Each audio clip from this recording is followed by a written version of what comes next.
I think there's an underlying assumption that, you know, people who use wheelchairs, of course, wouldn't be interested in fashion, which is absolutely not true. I really like to look my best, and just because I have a disability doesn't mean it should be any different.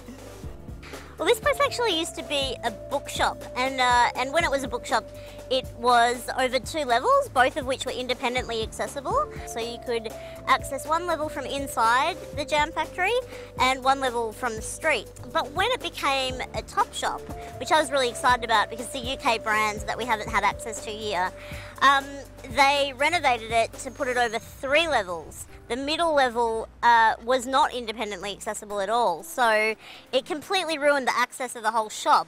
They had this little lift between those 3 levels, and the manager said, well, there's a key somewhere for that lift. Not quite sure where it is, but let me go and check. He came back with this enormous ring of keys and kept trying them all, not able to find the key for these lifts. So it was completely useless having them if people can't actually use them, if no one knows where this key is.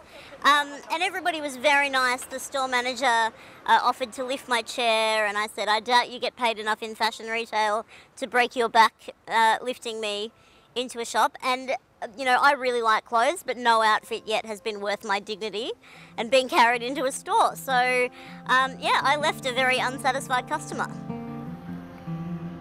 I was shopping for a dress to wear for a friend's birthday party, and I wanted to try on a dress, but I couldn't access the fitting rooms.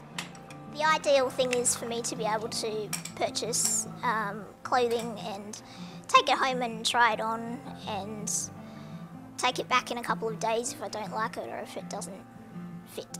I asked if I could take the clothes home. The sales assistant just didn't get it and just kept saying no, flat out no. I felt quite annoyed, and I made a complaint to the Australian Human Rights Commission, and I wanted to use the legislation to get something done about it. I actually decided that the best way to tackle this was actually through Twitter.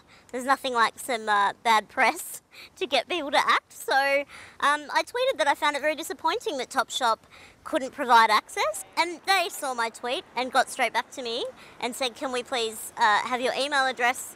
We'd like to talk to you about what happened. So I emailed them some details of what had taken place, and I found it very disappointing that not only had they renovated the shop to make it so that it was not independently accessible, but no one actually knew how to use the assisted access that was in place. The Human Rights Commission contacted me and wrote a letter to the owners of the shop and said that they that I had put a complaint in and they had to do something about it, basically.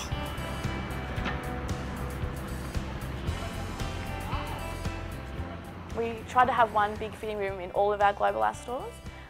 If for some reason that is not big enough, we have the policy where you can try clothes on at home and then bring them back if they don't fit for a full cash refund.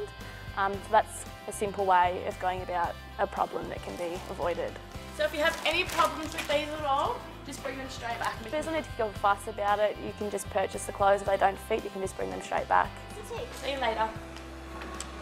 Within a week, I got an email back from them to say that they'd not only changed the settings on the lifts so that you no longer needed a key to operate them, but all of the staff in their store had been given disability awareness training, and they sent me a $100 gift voucher so I could go back and have a much more accessible clothes purchasing experience. I think they handled that situation very well, and I think it's a good outcome for all concerned, and I'll buy their clothes for many years to come because accessible fashion is always good. In the end, they wrote a letter back to me through the Human Rights Commission saying that they're very sorry that I was inconvenienced and that they would allow people with disabilities to buy clothing from their store and take it back within 2 days. Look, I think social media is a fantastic tool for social change, and whether it's, tweeting your dissatisfaction about a product or a service or a company, it's public, everyone can see it. I think as soon as people hear the words disability discrimination, they get quite nervous. Not only is it really uncool, but there are legal ramifications for discriminating against people with disabilities. And I think that it's really important that while we can use social media, we do have legislation that can back us up as well.